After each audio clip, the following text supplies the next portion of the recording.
Hi friends.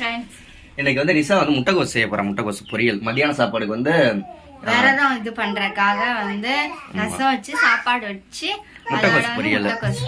முட்டைகோஸ் பொரியல் எப்படி செய்யறதுன்னு உங்களுக்கு தெரியும் ஆல்ரெடி. இதெல்லாம் ரொம்ப சிம்பிளா நிஷா எப்படி செய்யறா அப்படின்ட்டு பார்ப்போம். முடிஞ்ச ட்ரை பண்ணி பாருங்க. உங்களுக்கு எப்பயாவது முட்டைகோஸ் பொரியல் செய்யல இந்த மெத்தட்ல ட்ரை பண்ணி பாருங்க. ஓகேயா? தியாவை காமிக்கணுமா? இந்த வந்து காமிக்கிறேன். ஓகே, நிஷா எப்படி முட்டைகோஸ் செய்யறான்னு பார்க்கலாம். முன்னாடி முட்டைக்கோசை வந்து வேக வச்சிருக்கேன். முட்டைக்கோசுல வந்து ஒரு 2 ஸ்பூன் அளவுக்கு வந்து பாசிப்பருப்பு, 2 ஸ்பூன் அளவுக்கு வந்து கடலை பருப்பு போட்டு வேக வச்சிருக்கேன். அவ்வளவுதான். அதை வடிச்சு எடுத்துடணுமா? தண்ணி அதோட வந்து உப்பு போட்டு வச்சிருக்கேன். இதை வந்து அப்படியே வடிச்சு எடுத்துக்கலாம். அந்த தண்ணி கீழே ஊற்றிடணும். கீழே ஊற்றிடணுமா? அந்த சத்து பூரா அதில் போயிடாதா? போயிடாது. ஓகே, இது என்ன நல்லெண்ணெயா? 2 டேபிள் ஸ்பூன் அளவுக்கு வந்து நல்லெண்ணெய் விட்டுருக்கேன். 1/2 ஸ்பூன் அளவுக்கு வந்து கடுகு, 2 கொத்து கருவேப்பிலை, 3 வரமிளகாய், 1 பெரிய வெங்காயத்தை கட் பண்ணி வச்சிருக்கேன். வெங்காயம் அவ்வளோதான், வதக்க வேண்டியதான். வதக்கிட்டு என்ன செய்யணும்? வதக்கிட்டு முட்டைக்கோஸ் எடுத்து போட்டு தேங்காய் பூ போட்டோம்னா வேலை முடிஞ்சு. உப்பு தான் இதுலயே போட்டு வேக வச்சிருக்கோம். சரி சரி சரி சரி சரி. நேற்று முந்தா நாள் அப்லோட் பண்ணோம்ல ஒரு வீடியோ.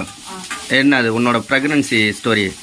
ஆமாம், அதில் வந்து தியாவோட ஸ்டோரி போட சொல்லி நிறைய பேர் கமெண்ட் பண்ணியிருக்காங்க. ஆமாம், அதில் இன்னொருத்தவங்க அதில் ஒரு முக்கியமான கமெண்ட் பண்ணியிருக்காரு. என்னன்னு நான் சொல்கிறேன். அதுக்கு முன்னாடி தியாவோட ஸ்டோரி போடுறோம். உனக்கு நார்மல் டெலிவரியா அப்படின்னு கேட்டிருந்தாங்க. ரெண்டுமே வந்து எனக்கு நார்மல் தான். தியா பிறந்ததும் தர்னிஷ் நார்மல் தான், தர்னிஷும் நார்மல் தான். நார்மல் டெலிவரி ஆனதுக்கு காரணம் என்னன்னா, நிஷா மாசமா இருக்கலாம் நல்லா வேலை செய்வேன். அதனால வந்து என் கூட வந்து நாங்க கல்யாணம் பண்ணி போய் தனியா தான் இருந்தோம். எங்க அத்தை வந்து என் கூட இல்ல. அப்ப இவருக்கு வேலைக்கு போயிட்டு வர்றவருக்கு சமைச்சு வைக்கணும், நானும் சமைச்சு சாப்பிட்டுக்கணும். பையன் தர்னிஷ் இருந்தான்ல, அப்ப வந்து நான் தர்னிஷுக்கெல்லாம் வந்து என் தங்கச்சி கூட வந்து கொஞ்சம் வேலை எனக்கு புரிஞ்சு வைக்க முடியாதெல்லாம் அவ வச்சிருவா. மித்த வேலையெல்லாம் நானே. அப்பெல்லாம் நானே துணி துவைச்சு, ஏன்னா அப்பெல்லாம் கையில தான் துவைக்கணும். இப்பதான் வாஷிங் மிஷின் இருக்கு. அப்பெல்லாம் வந்து கையில தான் துவைக்கணும், கையில தான் இது பண்ணனால எனக்கு அதனாலதான் நார்மல் டெலிவரி. ஆமாம். அப்புறம் இன்னொரு கமெண்ட் வந்துருந்துச்சு, குடும்ப கட்டுப்பாடெல்லாம் பண்ணிட்டீங்களா அப்படின்ட்டு. அது இன்னும் வயசெல்லாம் ஆகலைங்க, எங்களுக்கெல்லாம் இன்னும் வயசாகல, அதனால இன்னும் பண்ணவும்ல. அதை பற்றி இன்னும் பண்ணலைன்னா அதுக்கு பேபிக்குலாம் எந்த பிளான்லாம் இல்லை. 2 பேபி தான், தர்னிஷ் ஒன்று, தியா ஒன்று, அது போதும். அதுக்கு மேல எதுவும் இல்லை. இன்னும் கொஞ்ச நாள் கழிச்சு நம்ம பண்ணிடலாம் அப்படின்னு தான் வெயிட் பண்ணிட்டு இருக்கோம். வேற ஒன்றும் இல்லை, அமௌண்ட்டும் இல்லை.